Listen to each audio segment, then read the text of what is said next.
It's Billy with BLOQspace, and I'm here with an exclusive interview. I have my good friend John here. I've known him for a long time, and I've had the pleasure to deal with him personally in the crypto space as well. So this is John Pangarelius with Blockchain Nation. Say hi, John. What's up, guys? All Hi.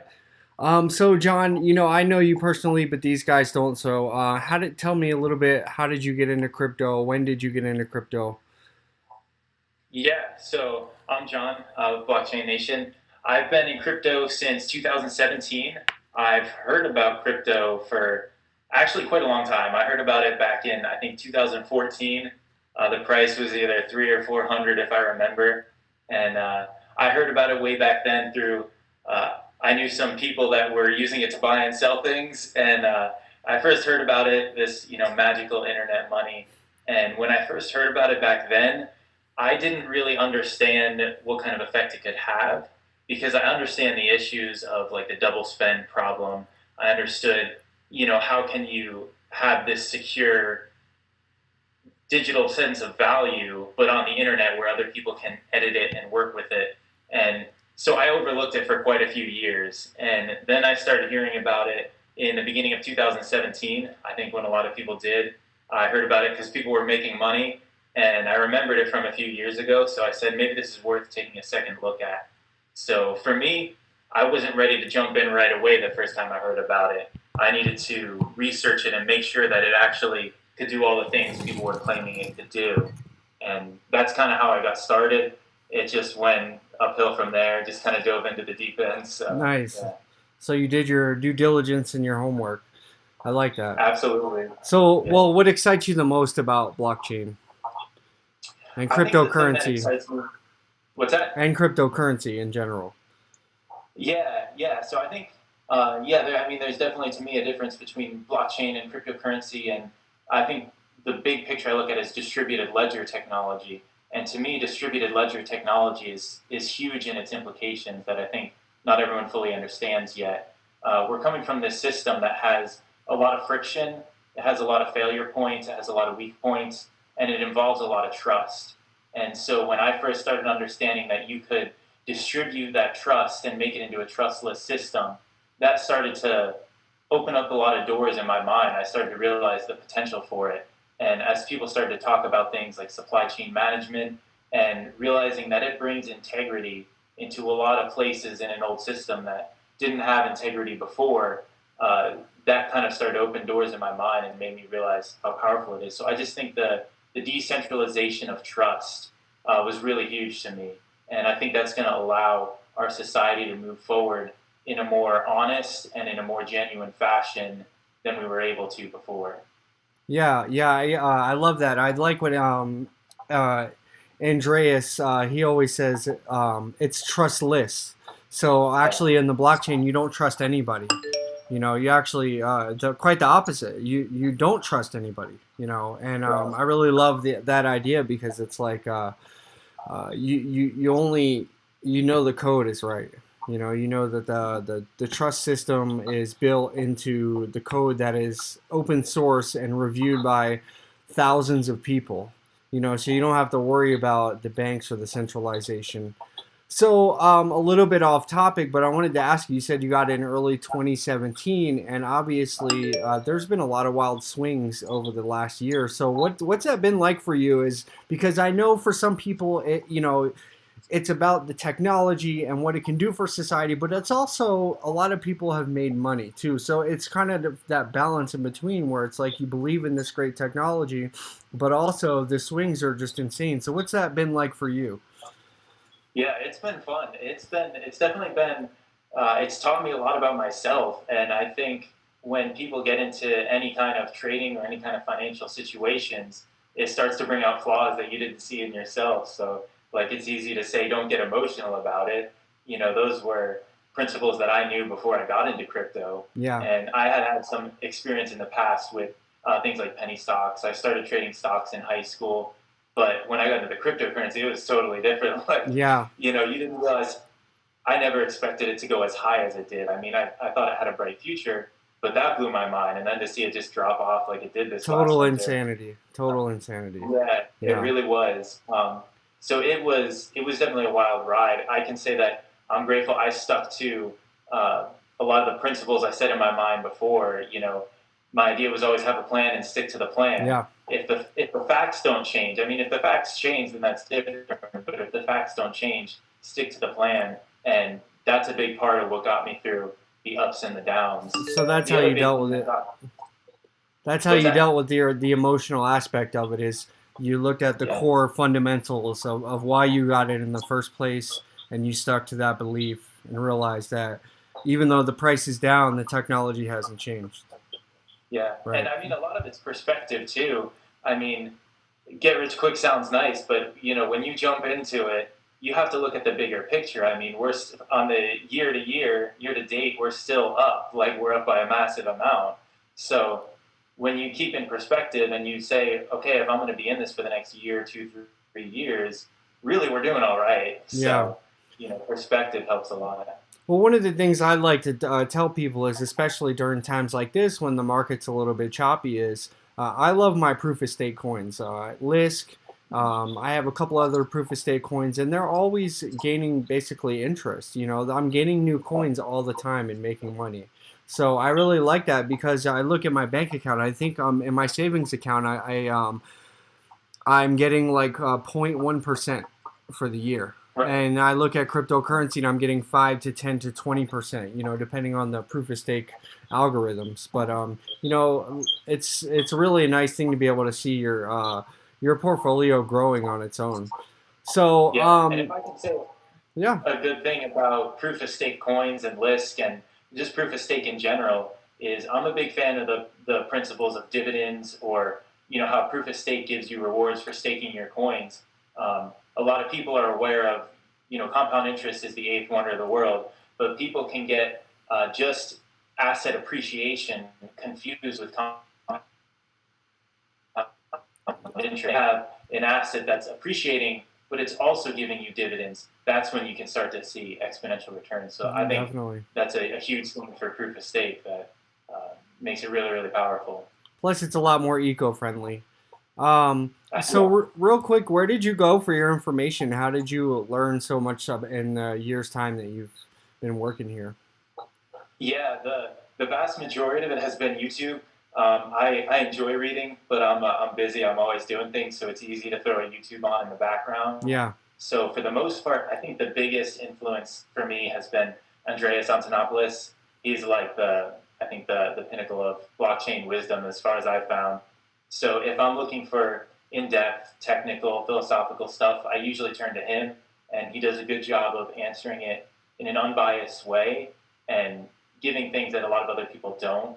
If I'm looking for more fundamental trading kind of stuff, Data Dash I think has been the best channel for me to give a shout out to him. yeah, Nick Merton yeah. He's has good. been huge. So for me, YouTube. But then when I do have the time to sit down and really start digging in, I mean, the first place I'll go to is different projects' websites, see if they have a good website, see what information they put out, and then from there, I'll just Google search it. I end up on Reddit, end up on Wikipedia, and I'm the kind of person that actually likes the technical details. Yeah, There are a lot of 3-minute review things on YouTube, which are good to get the surface level. But if I'm going to trust my money in something or put work into something, I like to see how the ones and zeros work in the programs. for sure, for sure. So, I need to take that opportunity a little bit, talk about the Lisk Academy. What I personally like is it gets into the technical details like you were talking about, but it also starts from the beginning. And there's an explain it like I'm five. Basically, Yeah, that, from the very beginning, the basic knowledge all the way up to some of the more technical details. So I really like that. I feel like it's important for cryptocurrency as a whole because we have to be able to teach other people about it. Like you said, you got in early and or you heard about it a long time ago, but you didn't quite understand. And if you didn't have that mentality to go out and search for the information, you wouldn't know about it. So I believe if we really want to see this technology take off, then we have to do our part to educate other people. And that's really what we're about at BLOQspace. So I know personally we've talked about this, but what do you think about what BLOQspace is doing with our brick and mortar locations about teaching people blockchain, educating them on JavaScript and how to set up wallets and all that stuff. Yeah, I think that's huge. I think that's incredibly important, and that's, I mean, as far as in my circle, that's the first I had heard. What BLOQspace is doing is the first I had heard of people actually going out there and setting up actual locations and making it just really, really accessible for people. And even I did want to mention a little about the Lisk Academy. I think that that's the, as far as I found, is the most concise resource for getting information on blockchain because it presents it in a very nice linear fashion where you start from the beginning, you can go as deep as you want. Yeah. And so that's something that's helped me out as well because it's all, you're not bouncing around the internet trying to scrape together different facts and different resources. So yeah, because but even with blocks, I mean, I think what they've done is on a totally different level because they're actually getting out there and making these physical locations. I mean, if someone said, back in 2014, hey, Bitcoin's this great thing, you should learn about it, I'd be like, okay, and I didn't. But if someone was like, hey, there's this place up the street, go check it out, that'd be a different story. It'd be a lot more accessible. yeah, So I think their focus is right. A lot of people are doing crypto consulting type things and online courses and things like that, which are good for the mass public. But I like how BLOQspace is taking a targeted approach on future developers, on future movers and shakers in the industry, if you will. And the thing is, if blockchain technology is going to succeed, we have a massive infrastructure that we need to build. yeah. There's a lot that needs to happen just between different coding languages, between people learning how to implement those on the blockchain. And I think BLOQspace has a really good focus on what they're trying to do and who they're trying to raise up. Don't forget the S word, to scale. The scaling issue is going to be a big one in the future, but we are working towards the goal. And one thing to note: our education is free. But I love what you said. Like I go in, even myself. I've been in for a while now, and I've taken the time to do my due diligence. But even with the Lisk Academy, I'll go in and I have a good grasp of what's going on. But I can always go in and dig a little bit deeper. Like you said, and learn that little bit extra technical information. So Yeah. tell me about Blockchain Nation. Well, I want to say one thing on the BLOQspace Yeah. topic. The one thing that really struck me is obviously like economics come into a factor. Everybody's trying to make money, or if you're working towards something, there's always some incentive. But the thing I really liked about BLOQspace is to see the integrity and the purpose. And when you look into BLOQspace, the thing you realize is these are people who have already made it, so to speak, financially with careers, previous athletes, things like that. So for me, sometimes I err on the side of being a little cynical or skeptical, and it was a big reassurance for me when I was looking at some of the people that founded BLOQspace to see that like this legitimately is not like a money grab for them. No, it really isn't. It's really about educating people, and that's super important to me because there are unfortunately a lot of two-faced people anywhere that there's money involved. So Yeah, for sure. I even had to take a hard look at it myself before I started here because it's such a foreign concept, but philanthropy and giving back is such a big part. It's a big part of my personal story. I know for you, I know your heart personally. I've known you for a long time. So I know that you and we have that in common. And that's what I love about BLOQspace is they are doing their part to give back.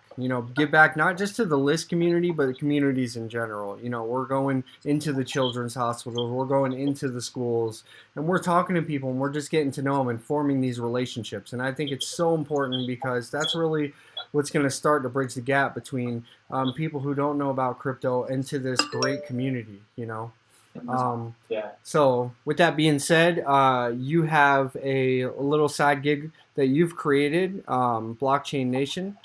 Tell me about Blockchain Nation and what caused you to think of this idea and Yeah, so I've been an entrepreneur for a while, probably about like half a decade, and before that, I was always creative and doing projects and things. But actually, like last year, when I first started really diving deep into the blockchain industry and realizing how powerful it was, I think like most people, I wanted to find a way to be more involved. How can I? I mean, I was spending an immense amount of time researching and talking to people, and you want to find a way to make that a bigger part of your life. So eventually I had the idea that a clothing brand would be a good idea. So right now our big thing is we're a brand, and I think we're the brand, as far as I can tell, that best represents the heart of what the blockchain community is about. I've noticed there are other brands cropping up, and a lot of them have this kind of over glamorized Wolf of Wall Street kind of flashy vibe to them, and to me that's not the core of the blockchain community. I That's agree. not what it's founded on. So I realized that some brand is going to spring up and is going to gain dominance in the industry. And I realized at this early stage, it gave me an opportunity to get started and maybe have a chance of being that brand or being in that position. And being in that position would give us an opportunity to have more influence in the industry, to kind of make sure that things are guided along what I feel is a straight path and that sticks to the core tenets of what blockchain is about. And I've noticed, just being in business and studying brands and marketing, unfortunately, a lot of companies and a lot of brands, they realize that they have an influence and that they affect culture through their marketing. And a lot of them have done that as kind of had negative side effects, and they've compromised for the sake of growth. And I'm realizing if there can be a brand that grows in the blockchain community and gains dominance, you can use that effect and influence, and instead of compromising for growth, you can use that influence to do good things in the I community and agree. make sure you have a positive voice. So that's what we're all about. Right now we're a brand. We sell apparel. We'll be selling other things shortly. In the future, we've got some bigger goals as far as partnering with some other people and doing some bigger things with some more reach. But yeah, that's who we are. Well, that's awesome, John. Thank you so much. And I will leave a link to Blockchain Nation's website. Be sure to go pick up a T-shirt and support what they're doing. It sounds very Thanks. similar in the reason why we were founded. And thank you, John, for taking the time out of your day. It was a great Thank you. conversation. I look forward to having another one in the future. And good luck with everything that you have going on. Thank you, John. Definitely. I appreciate it. Thank All you. right, bye.